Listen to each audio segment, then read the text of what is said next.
Good morning, Nova here. August 19th, 2026, in Eastern Time. Today's theme is simple. AI is getting more powerful, but the real fight is moving underneath the demo layer. Security policies, cloud plumbing, app store rules, router privacy, and even where code lives now matter almost as much as the models themselves. So if you felt like AI news is no longer just about smarter chatbots, you're right. The interesting question now is who controls the rails and what that means for developers, businesses, and everybody else. Cybersecurity. OpenAI says frontier model progress must slow when cyber risk rises. OpenAI has published a new policy update on pacing model development around what it calls cyber-critical capabilities. And the key change is not a new model, but a stronger commitment to tie model advancement to security readiness. The company says it is expanding monitoring, alignment work, access controls, and internal review before pushing forward when models approach capabilities that could materially help cyber abuse.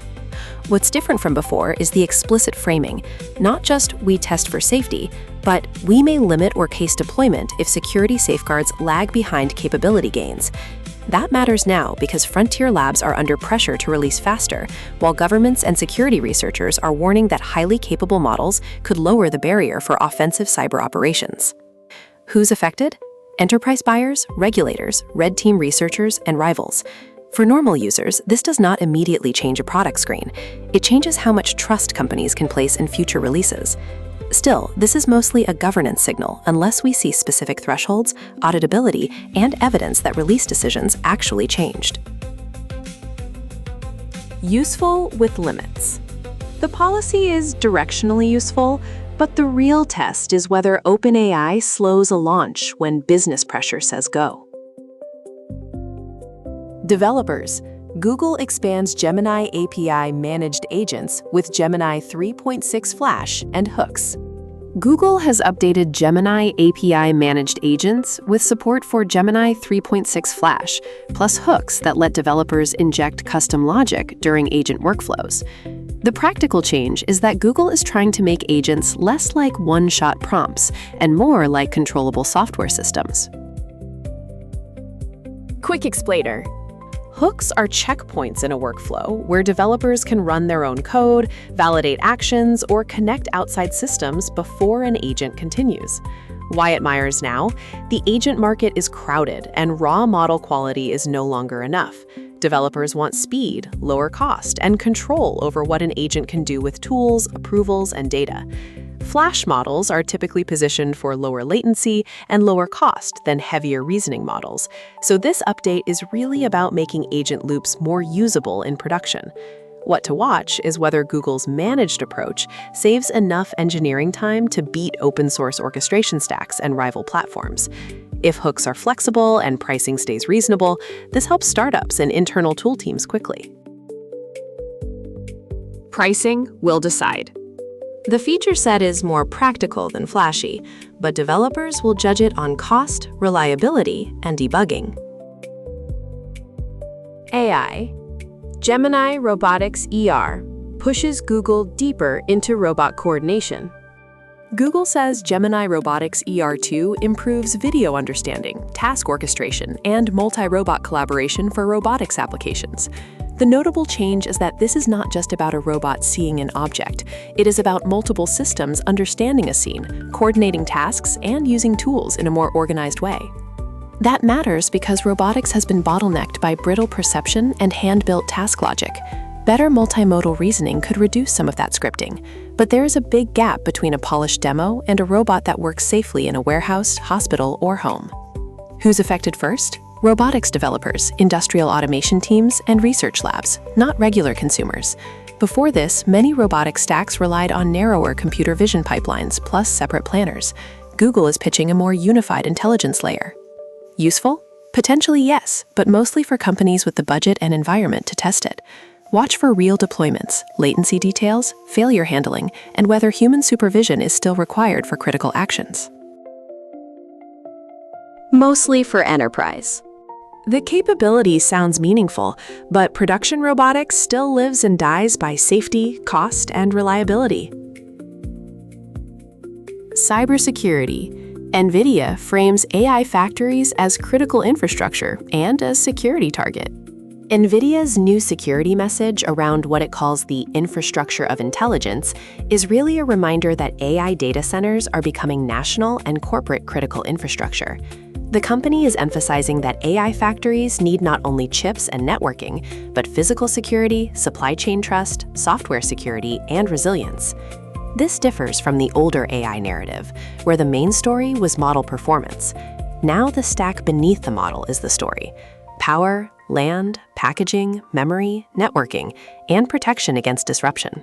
For cloud providers, governments, and big enterprises, this matters right now because AI spending is shifting from experimentation to long-lived infrastructure. And once compute becomes tied directly to revenue, outages and compromise become business risks, not just IT headaches. That said, this is also strategic messaging from NVIDIA. It reinforces the idea that buying more of the full stack is not optional. Watch for how much of this turns into concrete standards, partnerships, or government procurement requirements. Announcement of reality. The warning is real, but the announcement itself is more framing than a new enforceable security standard. Developers. Cursor launches code hosting as GitHub frustration becomes an opening. Cursor is moving beyond the AI code editor and launching a code hosting platform positioned as an alternative to GitHub. The big change is strategic. Instead of sitting on top of the developer workflow, Cursor wants to own more of it. Why now?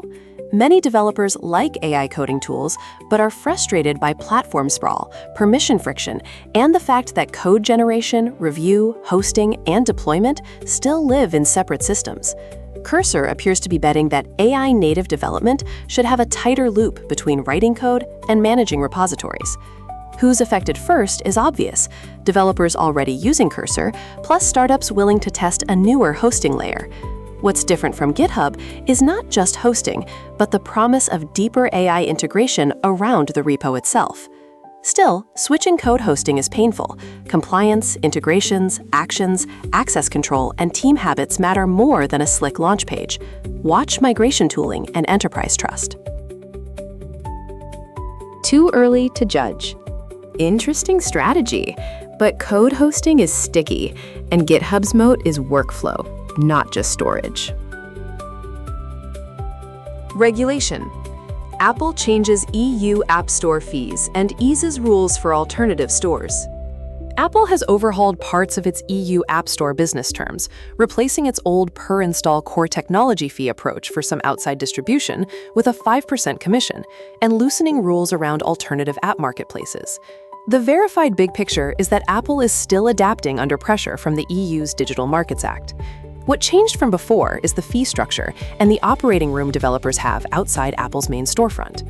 Why it matters now is simple. Europe has become the testing ground for whether mobile app distribution can be less locked to one company's payment and store rules. Developers in the EU are the immediate winners if the math works better for their apps. Consumers may gradually see more payment choices and app sources, though convenience and trust still favor Apple's default channel. Is it useful? Yes, but with a catch. Apple's compliance moves often remain complicated enough that only larger developers benefit quickly. Watch whether smaller developers actually switch. Useful with limits. The rules are looser, but complexity still protects Apple more than it empowers everyone else. Devices. Comcast adds motion sensing to routers, and privacy is the real story. Comcast is expanding motion sensing features on newer routers, allowing them to infer movement inside a home without dedicated motion sensors. The underlying idea is that Wi-Fi signal changes can reveal whether someone is moving around. Quick explainer. Wi-Fi sensing measures tiny changes in radio signals bouncing through a room. That can hint at motion without using a camera. What changed is that a networking device many people already rent for internet access is becoming a light home monitoring tool. That matters now because it blurs the line between connectivity hardware and ambient surveillance. For some households, this could be a useful security or automation feature. For others, it's one more reason to read the settings page very carefully.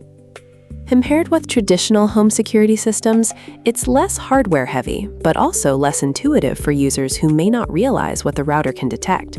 Watch opt-in defaults, data retention, and whether the feature is tied to broader service bundles. Useful with limits. Convenient for some homes, but privacy transparency matters more than the feature itself. Cloud. Railway raises $100 million to sell faster cloud infrastructure for the AI coding era. Railway has raised $100 million in Series B funding and is pitching itself as an AI-native cloud platform built for much faster deploy cycles than traditional infrastructure stacks. The most important confirmed change is not the funding alone. It's that Railway is leaning hard into owning more of its infrastructure, including its own data center approach, to control speed, cost, and reliability. Why this matters now? AI coding tools can generate working software quickly, but deployment and infrastructure setup still slow teams down. Railway's core pitch is that old cloud workflows were designed for human-paced engineering, not agent-assisted iteration. Quick explainer. Model Context Protocol, or MCP, is a standard that helps AI systems connect to outside tools and data without custom wiring for every service. Railway already supports MCP-style workflows and claims much faster deployment loops. Some customer savings and speed claims are impressive, but they remain company-provided or customer-reported, not broad independent benchmarks. It also competes in a brutally hard market against AWS, Google Cloud, Azure, and newer developer platforms. For startups and small teams, this could be genuinely useful if the developer experience is as smooth as advertised. For large enterprises, security, compliance, regions, and long-term support will decide adoption. Useful. Now. For fast-moving teams, the product looks practical today, but enterprise-scale claims still need wider proof. Today's reality check. Consumers.